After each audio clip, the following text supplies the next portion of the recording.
Kumar for that wonderful presentation. Our next speaker for today is Dr. Vidhya Satish, the Director of SIES Institute of Comprehensive Education, Sain and Nerul, Navi Mumbai, a 40-year-old institute training early childhood teachers, counselors, and special educators. She is passionate about early childhood teacher education and parent education.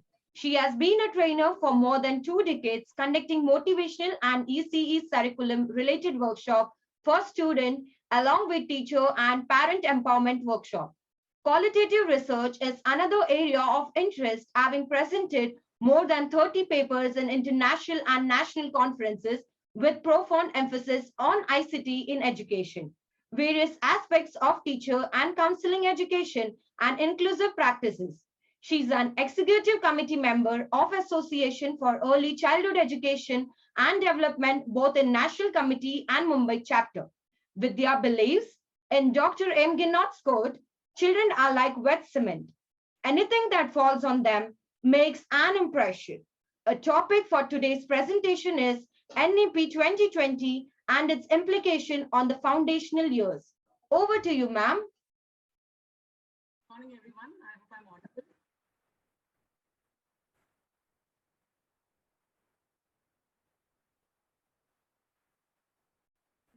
You're able to hear me? Ma'am, can you be a little louder? I think I'll wear the headphones. So, is it better now? Yes, ma'am. Yeah. Thank you so much. A very good morning to one and all of you. I wish to thank the organizers, especially Dr. Rennie Francis, for having invited me today to present on something that is very close to my heart, the NEP and the foundational years. I heard a few presentations yesterday, and also I just joined in some time back. It's such a nice thing, a wonderful webinar where we learn from each other, and there is so much that we can all contribute together as a community, I feel. So I will begin with my presentation.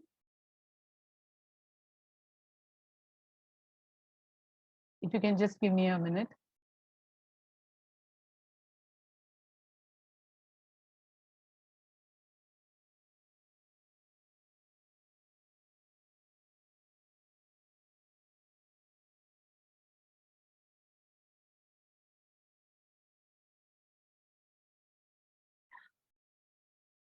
Is it visible?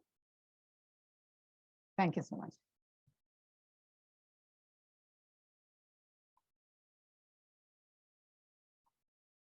So the topic that I wish to present today is on National Education Policy 2020 and the implications with regard to the foundational years.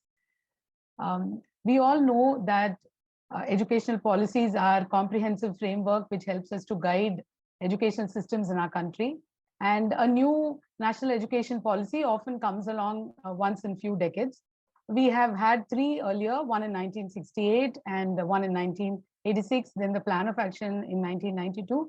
And then we have actually the third one, which has come in now at a very momentous time when we were all in lockdown, and but I think we got a lot of time to deliberate and think about it and talk about it. So this is under the Prime Ministership of Dr. Shri Narendra Modi that this policy has come in after almost 34 years. Now, the NEP 2020 is in line with the Sustainable Developmental Goals, especially the Goal 4, which speaks about ensuring inclusive and equitable quality education and to promote lifelong learning opportunities for all by the year 2030. Now, 2030 is not very far, and achieving this is also not an easy task. It is definitely going to be an arduous task, for which the entire education system needs to undergo an overhaul. Only then we will be able to foster learning in the best possible manner. Now, what is the aim of this policy? I briefly will tell about the policy and then go into other implications. The policy aims to develop knowledge that is contemporary, knowledge that is meaningful, and skills at all levels, be it at the foundational stage or skills at the higher education level, because at the end we have to make our students job ready and market ready or industry ready, towards also providing value-based education, supporting commitment to human rights, sustainable development and living, a global well-being. I think we all understand the meaning of global well-being now more than anything else. And a development of a deep-rooted pride of being Indian. So when you read the document at various places, it speaks about the Indian ethos and how proud that we need to be about being Indian and doing. We were a country where the entire world came to us with Nalanda and Takshashila. We are the best universities. And I'm sure with this kind of a policy being in place, I think we will still get people from all across the world to come in to study in our Indian universities. Now, the highlights of this is basically need for learning, not just to learn, not rote learning, not because it has to, we have to study, we study it with no meaning, no interest, but learning how to learn. So when you say learning how to learn, the methodology is something very important. And I think as teachers, we play an important role here, and the onus is somewhere come on to us teachers. So when we learn how to learn, when the methodologies are fantastic, the education system will automatically move towards critical thinking, problem solving, developing creativity, and also developing a multidisciplinary approach. Now, along with that innovation, adapting and assimilating to changes in novel and diverse fields, I think the corona and the pandemic has really taught us how to innovate and adapt. We did not know what technology usage was so much, but now I think right from a preschool teacher to a professor in a college, everybody knows and we use, and we have innovated, we've adapted and assimilated to a very great extent. Now, for this to happen, how should our pedagogy be?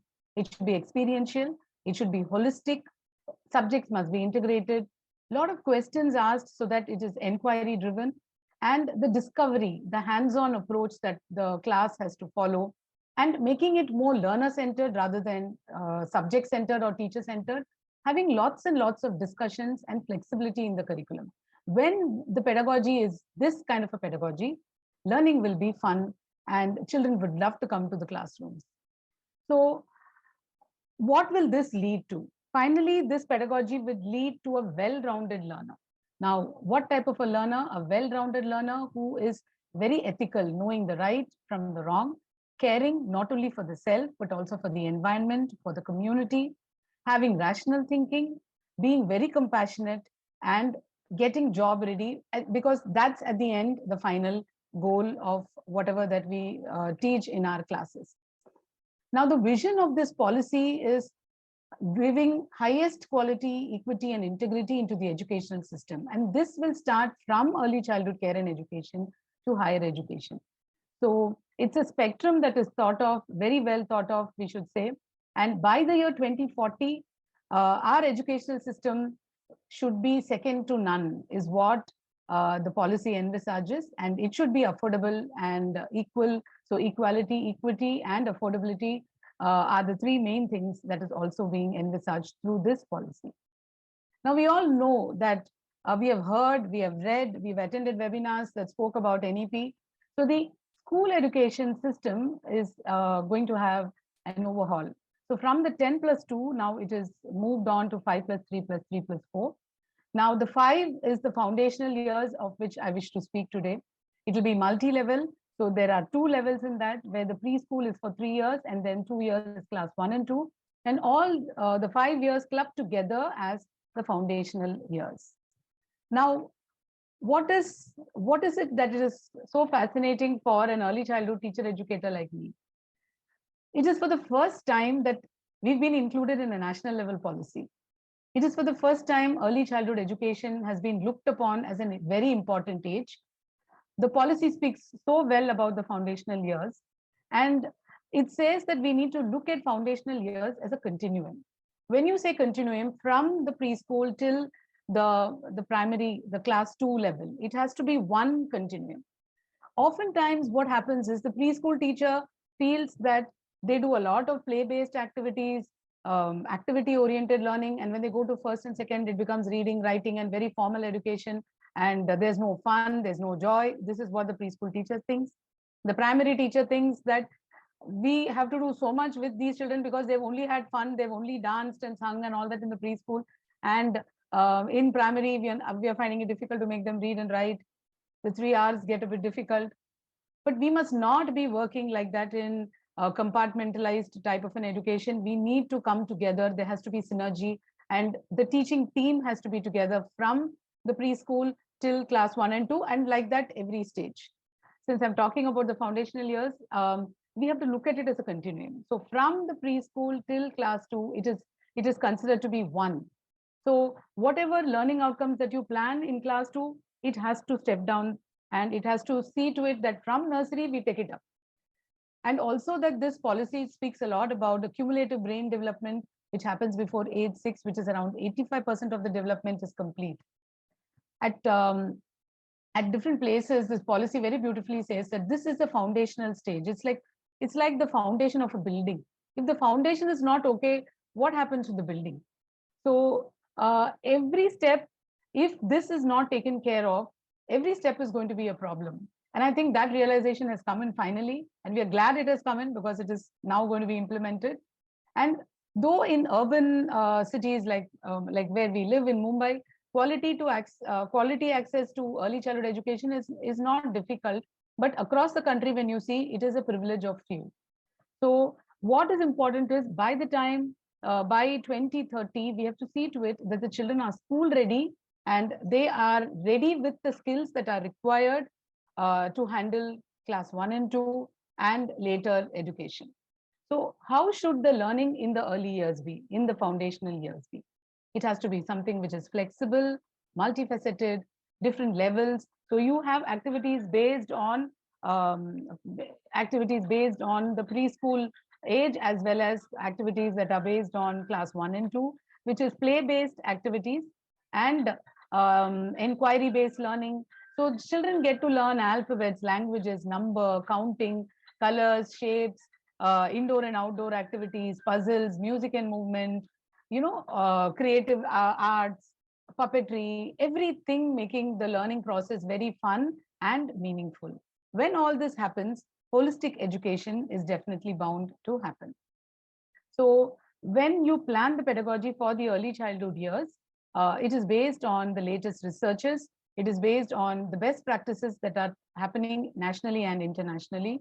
So a lot of emphasis on making it creative, making it enjoyable via stories, rhymes, art, songs, and all that is being emphasized in the policy. Now, 4 models of early childhood education. It could be the Anganwadis, which are standalone in the government setup, the Anganwadi, which is attached to a primary school, or pre-primary sections in existing primary schools, or standalone preschools. These are the 4 models of early childhood education that has been envisaged. And when you look at an Anganwadi, because we have to look at the countrywide early childhood education. So maximum children would probably be going to the Anganwadi centers. So it should be activity oriented. There should be, there is always a gap, a bridge, a transition difficulty between the pre-primary and primary. So children must be allowed to meet teachers and students and look at the school and understand how a primary school is going to be, so that the integration happens very well. Along with having cluster schools, school complexes, they speak about community living and how everybody comes in together. The entire community, as we all know, it takes a village to educate a child. So it's not just an individual endeavor, but everybody comes in together. The school preparation module is something which is emphasized very greatly in the policy, because it is an interim 3-month play-based preparation module. It's called the Bal Vatika module, where again all activity-based learning happens. Now, in case it has not happened in the earlier stages, the 3-month will give the child an impetus. The child will get all possible awareness, so that the child can go to grade 1 equally, at least to a great extent, competent and understanding of what the child needs to do in the primary years. And this will be developed by the NCRTs and the SCRTs. There is an immense focus on midday meal program, because a lot of research has shown that a hungry child cannot concentrate and cognitive skills are greatly affected. So the government, especially in the Anganwadi system, midday meal programs, health checkups and growth monitoring. So when the physical and motor development of the child is taken care of well, the cognitive and the language and socio-emotional skills also will develop. And so the connection is very nicely emphasized in the policy. So there will be one-to-one peer tutoring, supervision, team teaching, community-based learning, using school libraries, digital libraries, book promotion. Lot of activities are there in the policy, and it is up to us teachers to bring it into reality. So that is what is important. If you look at technology, the policy does speak about technology-enabled learning. Now, Diksha is a national repository of high-quality resources, which you generally find on foundational literacy and numeracy. It's called as digital infrastructure for knowledge sharing. So technology at the aid of the teacher to help bridge any language barrier, whatever problems that is there. So there is this Diksha app, which can be mobile app, which can be downloaded. You can see it on the computer. There are a lot of videos which are prepared class-wise according to different boards. So this can be used easily by the teacher. Many teachers may not be knowing video editing, but I'm sure now with smartphone usage and easy access to all these things, it has become much better now. So why are we speaking about all this? Why are we talking about so much of activity based and holistic learning environment? We're talking because there is a learning crisis now. Around 6 million children who completed the age 8, they have alarming low levels of learning. Over 70% of the children in class 3 do not have basic reading and arithmetic skills. And if you look at the figure down, only 27.2% of children in class 3 in rural India can read a second standard, the third standard child can read a second standard text. This is very, very alarming. And children read, but they don't understand what they are reading. So the importance of foundational literacy and numeracy has been stressed very greatly. And so that children can read with comprehension, children will be able to write, will be able to basic text, they will understand and carry simple addition, subtraction with Indian numerals. So MHRD has come up with a mission, and there is a special focus on teacher recruitment and teacher training. So what is in it for higher education institutions with regard to sustainability? Now we all know, I heard the earlier speaker also speak so wonderfully about sustainability, about how higher education institutions play a very crucial role. And we are the channels, the conduit for achievement of sustainable developmental goals. And what is important is higher education institutions, when we train our students, we need to bring that attitude change in the mindset, so that the dissemination of sustainable developmental goals are taken place. Now, HEIs need to lead by example. It could be gender equality, like in the text that we talk, there should be no gender stereotyping. The lessons that our students take should be fostering gender equality, or it could be reducing waste, energy consumption. There are so many things that are very important to the sustainable environment. So we need to take all that in our process, in our teaching learning experiences. I have a small example which I want to share with you all. At our college, SIES, we have adopted the 6R mission of plastic waste management.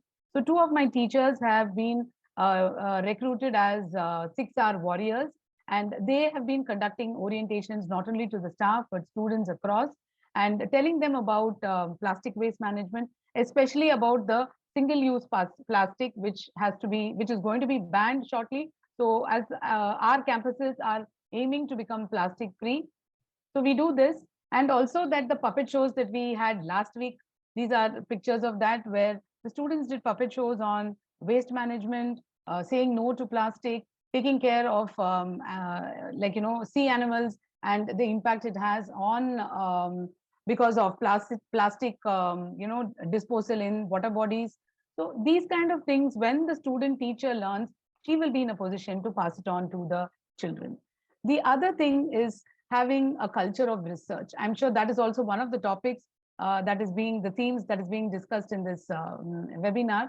But I think one important role a higher education institution has to fulfill is to develop a research culture that is related to sustainable goals. I think that is something which we need to keep in mind. So in this year, our research project for our PG students has been on parental perceptions about waste management. So we see to it that we understand what parents do, and trying to understand whether these practices are effective at home. School does a lot of things, but we wanted to know what is the parental perception regarding the same. and community outreach activities. That is one of the very important sustainable activities that every institution needs to take in. These are pictures of our village school that we've adopted at Shapur. It's called Gotegar Ashram Shala. It is in Shapur district. So our students go there and conduct community outreach programs. These are the pictures of that. For higher classes, some counseling and career guidance is done. Workshops are done, and for the lower age group, you can see songs and rhymes, and a lot of activities are done with the children, with passing on of sustainable messages to the children of our adopted school. So what is it that higher education, especially the teacher education institutions, can do to attain this goal? So pre-service teachers need to understand that foundational years are a continuum. No blame game. We understand the entire spectrum and we work together with synergy and in unison. And we need to map learning outcomes of the primary, that is the grade 2, with the learning outcomes of the nursery class. So it goes in a very step-by-step manner. Understand and demonstrate in all the lessons that they do in the college, or when they do it as lessons in schools, to be activity-based learning using songs, stories, rhymes in the local language, so that the Indian ethos is developed. Moving away from the very typical British rhymes. The British left us long back, but still we're singing Baba Black Sheep and Humpty Dumpty, which is of no relevance. Yere Yere Pausa would be more relevant to our children. So we need to, as a training college, we need to instill all this, speaking in the local language, stories and rhymes in the local language, and all that must be encouraged. So adopting a constructivist approach, if you see, would be by having project-based learning, simulations, problem-based learning, service learning, as I just told, and having case studies so students are able to deliberate, think critically, and analyze a lot of issues related. So this culture must be there in the training colleges, and the students must be given opportunities to carry out. I have a few pictures of our student work, as you can see. So when we do all this, foundational learning will not be a problem. Children will be able to read, write, and do basic calculations. And this will lead to a positive learning trajectory. And children will, learning per se will be liked by children, and they will start enjoying, and they will not find it as a task which is very, very difficult for them. So the Nipun Bharat is the scheme that the government of India has come up. It's a mission, as you can see, National Initiative for Proficiency in Reading with Understanding and Numeracy. So it is the mission has been launched last July 21. It's an excellent mission with lot of ready reckoners and checklists for teachers, for parents, for the community to work together. It's a 300-page document, but I would urge everybody to read through it so that you understand. And there's a lot of things which the government has done. The NCERT has put in a lot of effort so that it can, the teachers, teacher training colleges like us must take it up and understand and bring it in the right perspective. So how can we take this into the classrooms? As I just said, taking the learning outcomes of the primary, keeping it in tandem with the pre-primary. Teachers, teacher trainees must be made aware of the policy, aware about the sustainability aspect in the policy. Guidelines have to be prepared. It has to be shared. We need to understand the needs of the children. And one important thing is bringing the experiences of the child outside the class into the classroom. So that is important. The child does come into the class, especially in the early years, with a lot of experience. We cannot say it's a blank slate. So we need to respect and regard that and use multiple resources, not only textbooks, move away from that and have a lot of digital content, a robust IT system wherever possible, curricular transformations, and look at pedagogy, innovate in the pedagogy and assessments which are school-based. You should have not just based on one particular aspect, but observations, having a portfolio, and and the data that has been generated to be shared with the parents. It may sound a bit high end, but I think where there is a will, there is a way. And I think it's important for us to educate our teacher trainees about all this. So when they go into actual classrooms, they are in a position to interact and understand. So they should know, they should be exposed to inclusive classrooms, play-based learning, and motivating students to read, write well, high quality, culturally responsive teaching learning material in the child's familiar language and mother tongue, and a lot of capacity building for teachers, involving the community assessment, as I just said, and tracking the learning of all children. This is what Nipun Bharat says, and I think it is a responsibility of the teacher education institutions to translate all this into activities in the teacher training program so that the students understand all this. So in conclusion, achieving SDG 4, the policy starts with that if you read it. It's not something that should end up as a talk. We have to turn it into a reality. So pre-service teacher education programs must have an understanding of the policy.